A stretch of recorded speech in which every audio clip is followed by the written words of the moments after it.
السلام عليكم ورحمة الله تعالى وبركاته. الحمد لله حمدا كثيرا طيبا مباركا فيه. نشهد أنه لا إله إلا الله وحده لا شريك له، ونشهد أن سيدنا ونبينا مولانا محمدا عبده ورسوله. اللهم صل على محمد وعلى آل محمد كما صليت على إبراهيم وعلى آل إبراهيم، وبارك على محمد وعلى آل محمد كما باركت على إبراهيم وعلى آل إبراهيم إنك حميد مجيد. أما بعد، أوصيكم عباد الله أعوذ بالله من الشيطان الرجيم. بسم الله الرحمن الرحيم. يا أيها الذين آمنوا اتقوا الله حق تقاته ولا تموتن إلا وأنتم مسلمون. وفي آية أخرى أعوذ بالله من الشيطان الرجيم. بسم الله الرحمن الرحيم.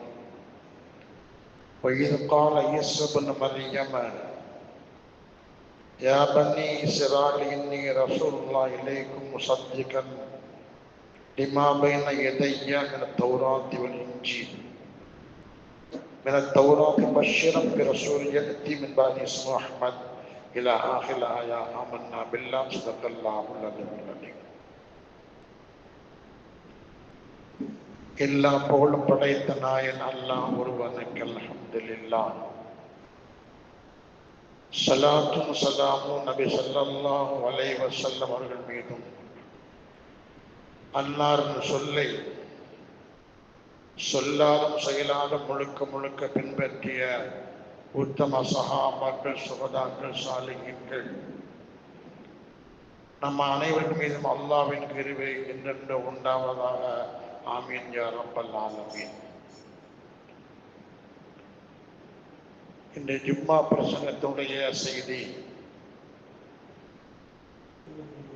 உத்தம நபி பிறந்த மாதத்தை அடைய இருக்கிறோம். அவர்களை பற்றி முன்னறிவிப்பு செய்யப்பட்ட செய்தி உங்களுக்கு ஞாபகப்படுத்த இருக்கிறோம்.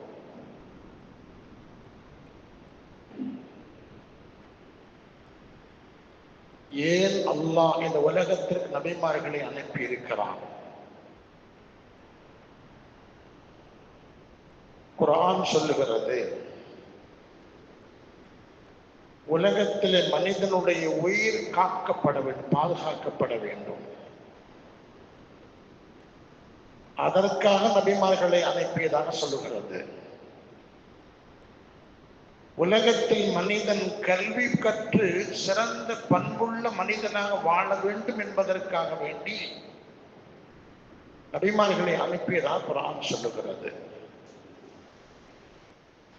மனிதனுடைய உயிர், உடைமைகள், மான மரியாதை, இப்படி அனைத்து வகையான செய்திகளை உள்ளடக்கி மனித பண்போடு மனித உலகத்தில் வாழ வேண்டும் என்பதற்காக வேண்டி அல்லாஹ் நபிமார்களை அனுப்பியிருக்கிறான். அந்த வகையில ஆதம் தொட்டு நபி வரையிலும் லட்சத்திற்கும் மேற்பட்ட இறை தூதர்கள் உலகத்திற்கு வந்திருக்கிறார்கள். இது வரலாறு. குறிப்பா குர்ஆன் சொல்லுகிறது, 25 நபிமார்களுடைய பெயரை குர்ஆன் பேரிட்டு சொல்லுகிறது. எனவே இப்படி மனிதனுடைய செயல்களை பரிசுத்தப்படுத்துவதற்கு, மனித பண்பை வெளிப்படுத்தி காட்டுவதற்கு, மனிதனாக வாழ்ந்து உலகத்தை விட்டு பிரிந்து சொர்க்கம் செல்வதற்கு அல்லாஹ் நபிமார்களை உலகத்திற்கு அனுப்பி வைத்திருக்கிறான். அதுல கடைசி நபிதான்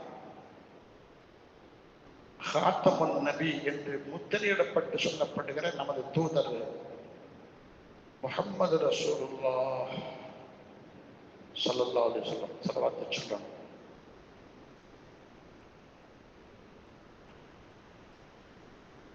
நபி பிறப்பதற்கு முன்னால் வாழ்ந்த சமூகத்தை சார்ந்தவர்கள் வேதத்தை கற்றுணர்ந்தவர்கள் ஆசைப்பட்டார்களா? நான் அவர்கள் சொன்ன செய்தி, நான் இறுதி தூதருடைய சமூகத்தில் பிறந்திருக்க வேண்டுமே, அந்த வாய்ப்பு கிடைக்க வேண்டும் என்று ஆதங்கப்பட்டதாக வரலாறு நமக்கு சொல்லுகிறது. அந்த அளவுக்கு நபியுடைய சமூகத்திற்கெல்லாம் உயர்ந்த ஒரு அந்தஸ்தை வைத்திருக்கிறார் என்பதை ஹதீஸ் நமக்கு எடுத்து காட்டுகிறது. குர்ஆன் சொல்லுகிறது, குல்தும் ஹைர உம்மா. குர்ஆன் சொல்லுகிறது, ஆதம் நபி தொட்டு இறுதி வரையிலும் சமூகத்தார்களில் சிறந்த சமூகம் நீங்கள் தான் என்று குர்ஆன் சொல்லுகிறது. அப்படிப்பட்ட இந்த சமூகத்தில் நாம் அல்லாஹ்வை பறக்கச் செய்திருப்பது, இந்த சமூகத்தில் அந்த நபியை ஏற்று ஈமான் கொண்டு குர்ஆனை நாம் ஏற்று நடக்கிற வாய்ப்பை தந்தது அல்ஹம்துலில்லாஹ். பல விடுத்தும் இறைவனுக்கு நாம் நன்றி பாராட்டோம். என்ன ஒரு செய்தி இருக்குது, உமர் ரலியல்லாஹு அவங்க வந்து அழுதாங்களாம். எப்போ ஹலீஃபாவுடைய பொறுப்பை ஏற்ற பிறகு அவர்களை அல்லாஹ் உயர்ந்த அந்தஸ்து கொண்டு போய் சேர்த்துட்டான்.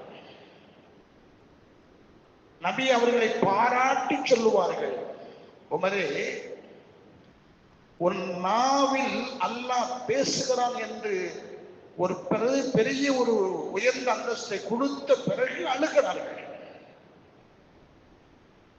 சொன்னாங்களாம், நான் ஒரு விடுத்தம் என் வீட்டுக்கு சொந்தமான ஒட்டகத்தை மேய்க்க போயிருப்பேன், கேள்விப்பட்டிருக்கலாம். என் தந்தையின் பேரு ஹத்தாப். அப்படி மேய்த்து கொண்டிருக்கிற நேரத்தில் மாலை பொழுதுல ஒரு ஒட்டகம் தொலைந்து விட்டு எங்க போயிருச்சு. தேடி பார்த்தா கிடைக்கல. இருக்கிற ஒட்டகத்தை வீட்டுக்கு நான் பத்திக்கிட்டு வந்தேன். எங்க தகப்பனார் சொல்றாரு, ஒன்ன குறையுதலா அப்படின்னு கேட்கும்போது, எங்கேயும் தொலைஞ்சு போச்சு அப்பா அத்தான்னு சொன்ன உடனே அப்ப சொன்னா, ஒட்டகம் கூட மேய்க்க தெரியாத ஒரு பையன் இருக்கிறது, இந்த ஒட்டகத்தை கூட மேய்ப்பதற்கு தகுதியற்றவனாக இருக்கிறாயே என்று என்னை இகழ்ந்து சொன்ன என் தந்தை இன்று அல்லாஹ் என்னை உயர்ந்த வைத்திருக்கிறான். காரணம், இந்த நபி வராவிட்டால், இந்த நபியை நான் பார்க்காவிட்டால், நபியை சந்திக்காவிட்டால், இந்த ஹத்தாபின் மகன் மனிதர்களிலேயே மிக தாழ்ந்தவனாக இருந்திருப்பேன். எனவே எனக்கு அந்த பாக்கியம் கிடைத்தது என்பதை நினைத்து நினைத்து அழுகிறேன் என்று சொன்னாங்களாம்.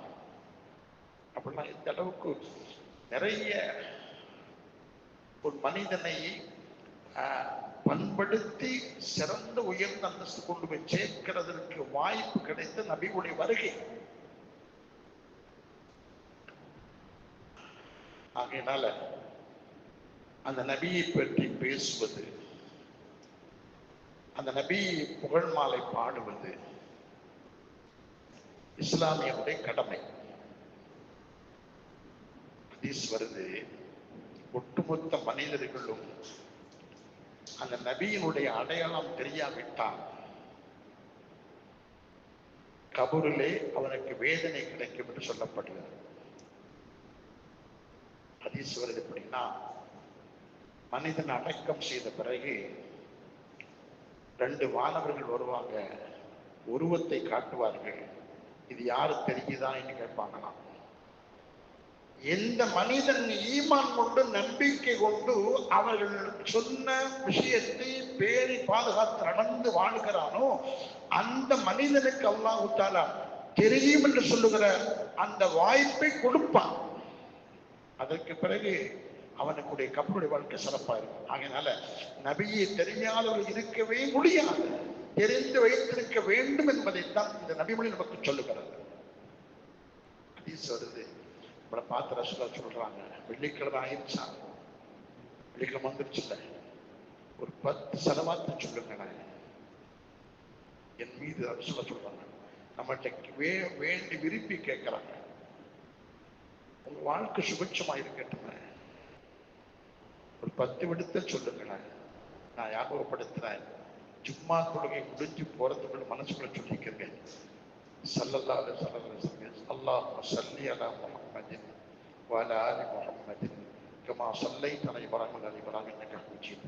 அத்தஹியத்துல ஒரு சில வார்த்தையோ ஸல்லல்லாஹு அலா முஹம்மத் ஸல்லல்லாஹு அலைஹி வஸல்லம் இந்த சில வார்த்தையோ அஸ்ஸலாத்து வஸ்ஸலாம் யா ரசூலல்லாஹ் இந்த சில வார்த்தை. எந்த சில வார்த்தை தெரியுமா? சில வார்த்தை ஒரு 10 விடுத்து சொல்லிக் கொள்ளுங்கள். நன்மை என்ன தெரியுமா? எந்த இஸ்லாமியன் என் மீது செலவாத்தை சொல்லுகிறானோ சொன்ன மாத்திரத்தில் அல்லாஹ் ஒரு வானவரை ஏற்படுத்தி, இதோ இந்த இடத்தில் இந்த கிராமத்தில் இன்னாருடைய மகன் யார் ரசூலுல்லாஹ் அவங்க செலவாத்தை சொல்லி இருக்கிறார் உடனே காட்டப்படுகிறார். இப்ப செலவாத்தை சொல்லிட்டா நம்ம சிந்தனை நேர் நபிக்கு போது மதீனாவுக்கு போகுது. ஆதாரமான ஹதீஸ். நபி சொன்ன வார்த்தை, என் மீது செலவாத்து சொல்லிவிட்டால் ஒரு விடுத்தல் சொன்னால் ஒரு நன்மை கிடைக்கிறது, 10 தீமைகள் அளிக்கப்படுகிறது. அவன் மரியாதைக்குள்ள மனிதனாக ஆகுகிறான். காரணம் தொழுகல, தர்மம் செய்யல, இருந்த இடத்திலேயே மௌனமாகவோ மனதுக்குள்ளேயோ அல்லது ஒளிந்த சத்தமிட்டோ ஒரு செலவாத்து சொல்வதனால் இந்த நன்மை கிடைக்கிறது என்று நபி சொன்ன வார்த்தை. உங்களுடைய பிரார்த்தனை ஒப்புக்கொள்ளப்படணுமா? வேண்டுதல் அல்லாஹ்வுடைய ஏற்றுக்கொள்ளணுமா? என் மீது செலவாத்து சொல்லுங்கள். ஹதீஸ் கேட்டதை கேட்டிருக்கலாம். ஒரு நபி தோழர் அவர்கள் கிராமத்து வாசி வர்றாரு, தொழுகிறாரு. தொழுகு முடிஞ்ச உடனே எதை கேட்கிறாரு? அஸ்ஸலாமு அலைக்கும் வேற சொல்லலாம். நீ தொழுகலைங்க அப்படிங்கிறாங்க. திரும்ப போறாரு, திரும்ப தொழு முடிச்சுட்டு அஸ்ஸலாமு அலைக்கும் வேற சொல்லலாம் தொழுகலைங்க அப்படிங்கிறாங்க. சொல்லலாம். 3வது இடத்துல தொழுகுங்கிறது இப்படித்தான் இருக்கணும், தக்பீர் இப்படி கட்டணும், இப்படி ருக்கு செய்யணும் அப்படின்னு அமைதியா செய்யணும்னு சொல்லிட்டு இருந்து தொழுகு முடிந்த பிறகு அல்லாஹ்வை புகழும். சுப்ஹானல்லாஹ் என்றோ அல்ஹம்துலில்லாஹ் என்றோ உனக்கு என்ன புகழ தெரியுமோ அக்பர் என்று சொல்லியோ இதை புகழ்ந்த பிறகு என் மீது ஸலவாத் சொல்லு, பிரார்த்தனை செய், ஒப்புக்கொள்ளப்படும். எந்தெந்த பிரார்த்தனையில் ஸலவாத் இல்லையோ அது மேல் நோக்கி செல்லாம், உயர்ந்து ஏற்றுக்கொள்ளப்படும் என்பதை எல்லாம் உங்களுக்கு சொல்லி இருக்க. அதனால் ஸலவாத் என்பது மிக அவசியமான ஒன்று. ஸலவாத்து சொல்வதனால் மனிதனுக்கு ஈடேற்றம் உண்டாகும். ஸலவாத்து சொல்வதனால் அவனுக்கு நிறைய மன மகிழ்ச்சி ஏற்படும், கவலைகள் நீங்கும், நோய் நொடி நீங்கும் என்பது ஸலவாத்து மகிமை நிறைய இருக்கிறது. அடுத்த வாரங்கள் சொல்ல பார்க்கலாம். இப்போ முன்னறிப்பை மட்டும் சொல்லி காட்டுகிறோம். நபி பிறப்பதற்கு முன்னாலேயே குர்ஆன் 2 வசனம் சொல்லுகிறது. அவங்க பேரையே ஈசா நபி குறிப்பிட்டு சொல்றாங்க. வருவதற்கு முன்னாலேயே நபியை பற்றி முன்கூட்டி முன்னறிப்பு அல்லாஹ் செய்திருக்கிறான். சூரத்தில் அதாவது ஆராஃப்ல செய்கிறது, இது கால ஈசா பண்ண மரியமுடைய மகன் ஈசா சொல்லுகிறார், யா பனி இஸ்ராயீல். ஏன்னா முதல்ல மூசா நபி, அதுக்கப்புறம் ஈசா நபி அலைஹிஸ்ஸலாம், அதுக்கப்புறம் ரசூலுல்லாஹ். அதுக்கு இயேசுநாதன் சொல்றாங்கல்ல, இயேசுநாதன் சொல்றாங்கல்ல, ஈசா நபி தான். அவர் சொல்றாரு, இஸ்ரேலுடைய சமூகமே, இன்னி ரசூலுல்லாஹ், நான் அல்லாஹ்வின் ரசூல், இலைக்கும் உங்களுக்கு நான் உங்களை பரிசுத்தப்படுத்துவதற்கு, நிம்மதியான வாழ்க்கை காட்டுவதற்கு வந்திருக்கிறேன். முஸத்திகல் லிமா பைன யதைய மினத் தௌராத், நான் இன்னொரு செய்தி சொல்றேன் உங்களுக்கு. தௌராத்தை மெய்ப்படுத்துவதற்கு, தௌராத்து சொன்ன விஷயத்தை உங்களுக்கு சொல்லி காட்டுவதற்கு வந்திருக்கிறாங்க. பஷிரம் பிரஸ், ஒரு நபியை உங்களுக்கு சுப செய்தி சொல்லுகிறேன்.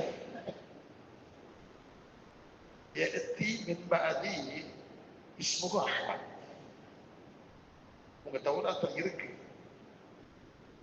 தௌராத்தனுடைய சொல்லப்பட்டிருக்குது. பின்னால் அஹ்மது என்ற பெயருடையவர் முபஷிரன், சுபச்செய்தி சொல்லுகிறவா ஒருத்தர் வர இருக்கிறார் என்று உங்களுக்கு போய் சொல்லிக்கிறார்.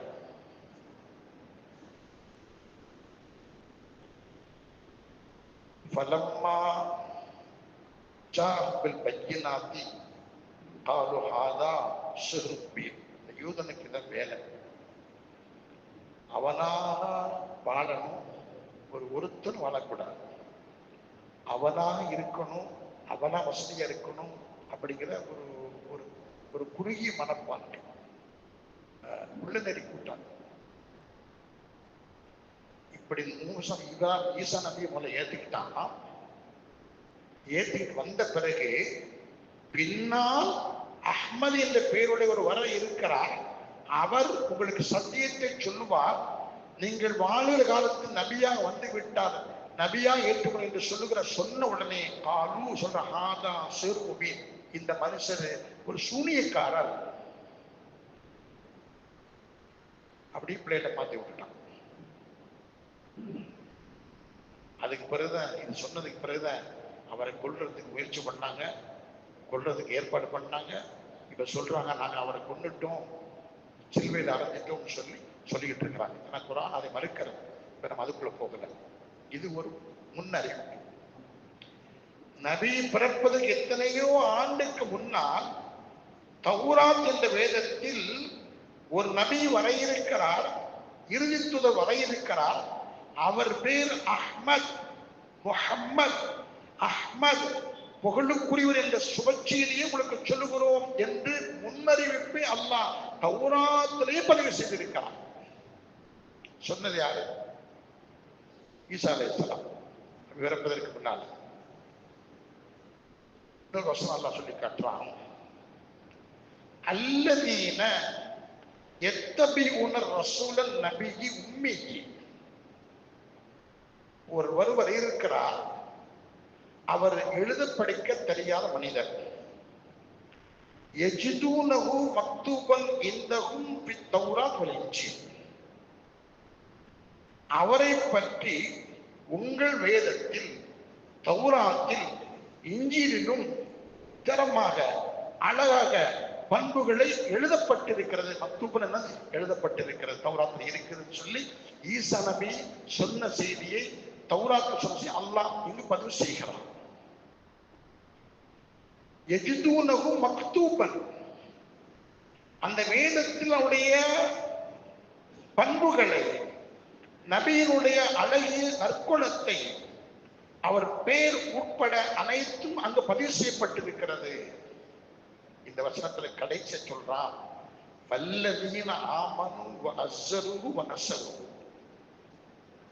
அந்த காலத்தில் வாழ்ந்தீர்கள்னா, யூதர்களே, கிறிஸ்தவர்களே, குர்ஆன் சொல்கிறது, அந்த காலத்தில் வாழ உங்களுக்கு வாய்ப்பு கிடைச்சுச்சுன்னா நீங்கள் அவரை கண்ணியப்படுத்துங்கள், வன்சுரு அவருக்கு உதவி செய்யுங்கள், வத்தபிஉ நூரல்லதீ உன்சில மஅஹு அவர்களோடு அவருக்கு இறங்கிய நூர் பிரகாசம் குர்ஆனை நீங்கள் பின்பற்றுங்கள்.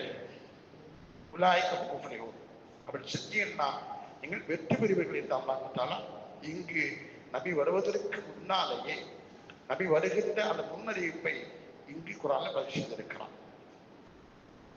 ஆக அல்லாஹ் ஏன் செஞ்சிருக்கிறான்னா, இந்த சமூகம் வழிகெட்டு போயிடவிடக்கூடாது, இந்த சமூகம் சீர்கெட்டு போயிடவிடக்கூடாது, சமூகம் எல்லாம் நேரோ ஒற்றுமையாக நிம்மதியாக வாழ்ந்து உலகத்தை விட்டு பிரிந்து சொர்க்கம் செல்லணும் ஆர்வத்தெல்லாம் இதை முன்கூட்டி சொல்லி இருக்கிறான்.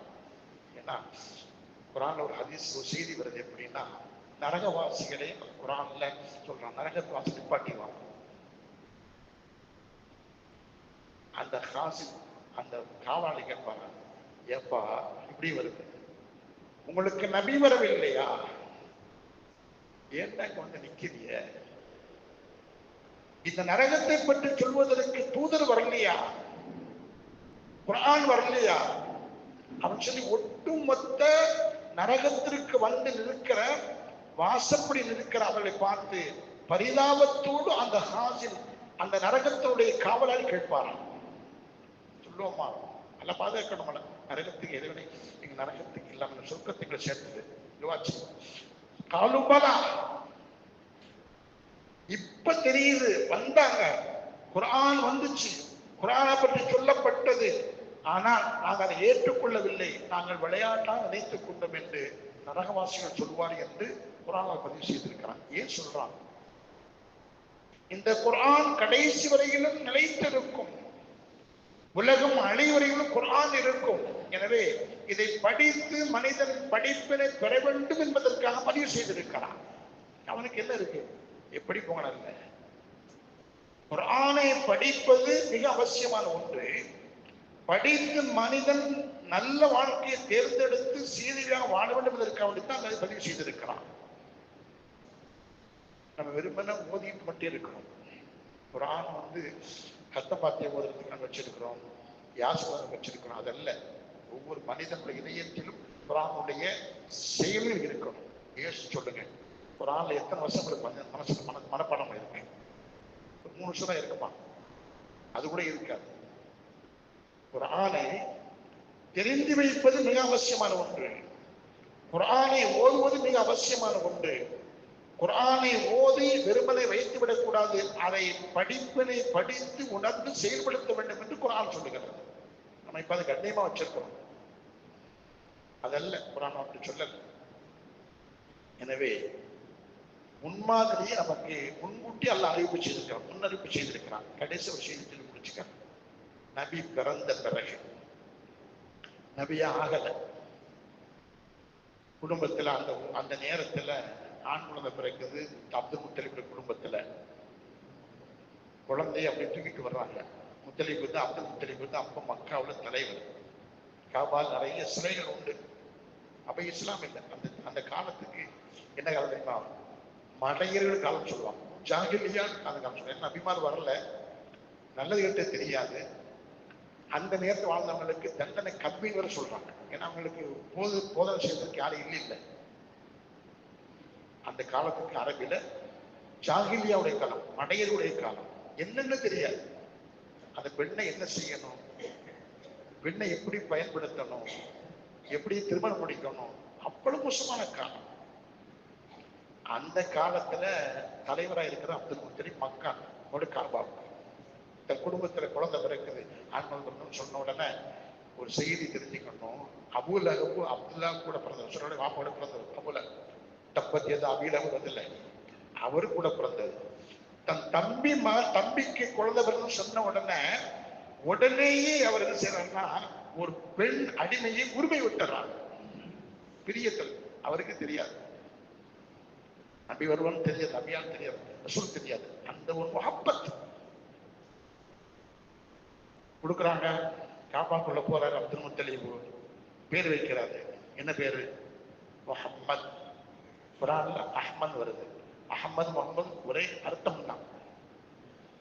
அப்ப கேட்டாங்களாம் அரபுகள் இருக்கிற தலைவரை பார்த்து, அப்துல் முத்தலிப் பார்த்து, என்னங்க இது அப்துல் உஸா அப்துல்லா வச்சிருக்கணுமே, அந்த கடவுளை போய் பேரை சேர்த்து வச்சிருக்கணும். புதுசா இதுவரைக்கும் பேர் வைக்காம இருக்கிற, இதுவரை கேள்விப்படாத பேர் முஹம்மத் என்று அல்லாஹ் அவருடைய இதயத்தை ஒதுக்கி செய்திருக்கிறான். அங்க அப்ப முகம்மதுங்கிற பேரு இல்லவே இல்லை.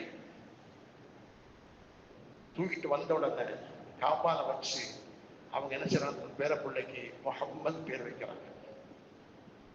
அப்படி வச்சு வளர்க்கிறாங்க. உங்களுக்கு தெரியும், வரலாறு தெரியும். பிறப்பதுக்குள்ள தந்தை இறந்துடுறாங்க, பிறந்த நாள்ல தாயை வளர்ந்துடுறாங்க. தன் பேர பிள்ளைய உயிருக்கு மேலாக பாசம் வைத்து வளர்க்கிறார் அப்துல் முத்தலிப். கண் நமையை போன்று பாதுகாக்கிறார். பார்ப்பதற்கு அழகா இருப்பாங்க. அவங்களுடைய காலத்துக்கு பிறகு பெரிய அபூ தாலிப் எடுத்துக்கிறாங்க. எடுத்துட்டு என்னுடைய தம்பி பிள்ளைய தன் பிள்ளையோட அதையும் பாதுகாக்கிறாங்க. சரி, கொஞ்ச நாள் ஆச்சு, 12 வயசு ஆச்சு. என் கூட வா, ஷாமுக்கு போவோம், பிசினஸ் வியாபாரம் முன்னறிவிப்பு சொல்லி காட்டுற செய்தி. 12 வயசு இருக்கும், கூட போறாங்க, பெரியவாப்பா கூட போறாங்க. ஷாம்ல ஒரு கிறிஸ்தவ பாதிரி இருக்கிறாரு. அவர் தௌராத்தை படிச்சிருக்கிறார், இங்கில படிச்சிருக்கிறாரு. பின்னாடி மக்காவில் ஒரு பிறப்பார்.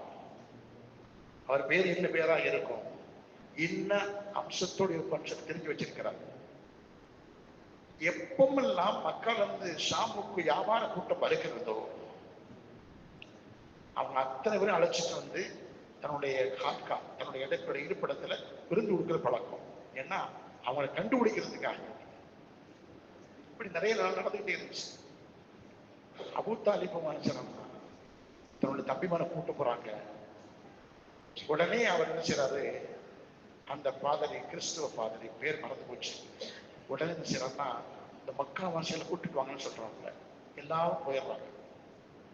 அவர் கேட்கிறாரு,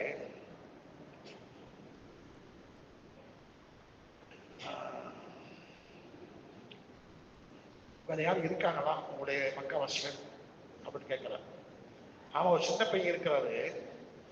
எங்க பொருள்களை எல்லாம் ஒரு மரத்தடியில வச்சுட்டு நீ பாதுகாப்பா இருந்துக்கப்பா, நீ அப்புறம் சாப்பிட்டுக்க அப்படின்ட்டு அது பாதுகாப்புக்காக வச்சுட்டு வந்திருக்கோம் அப்படின்னு சொல்றாங்க அரபுகள்.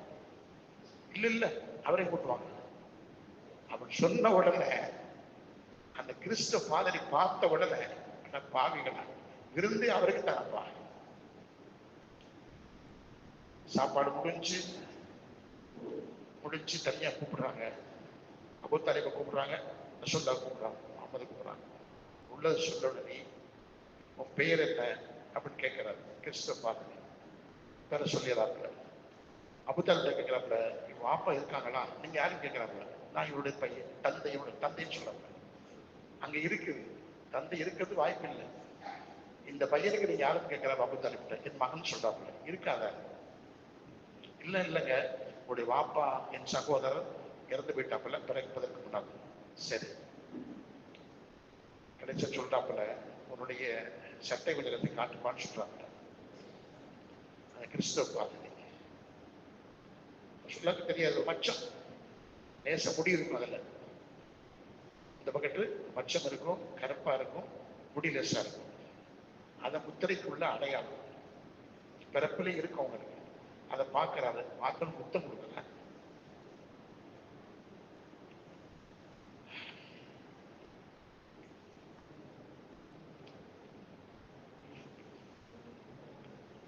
அபூ தாலிப் சொல்றாரு, இந்த பையனை பாதுகாத்துக்கிறங்க, இவர் இறுதி தூதர்,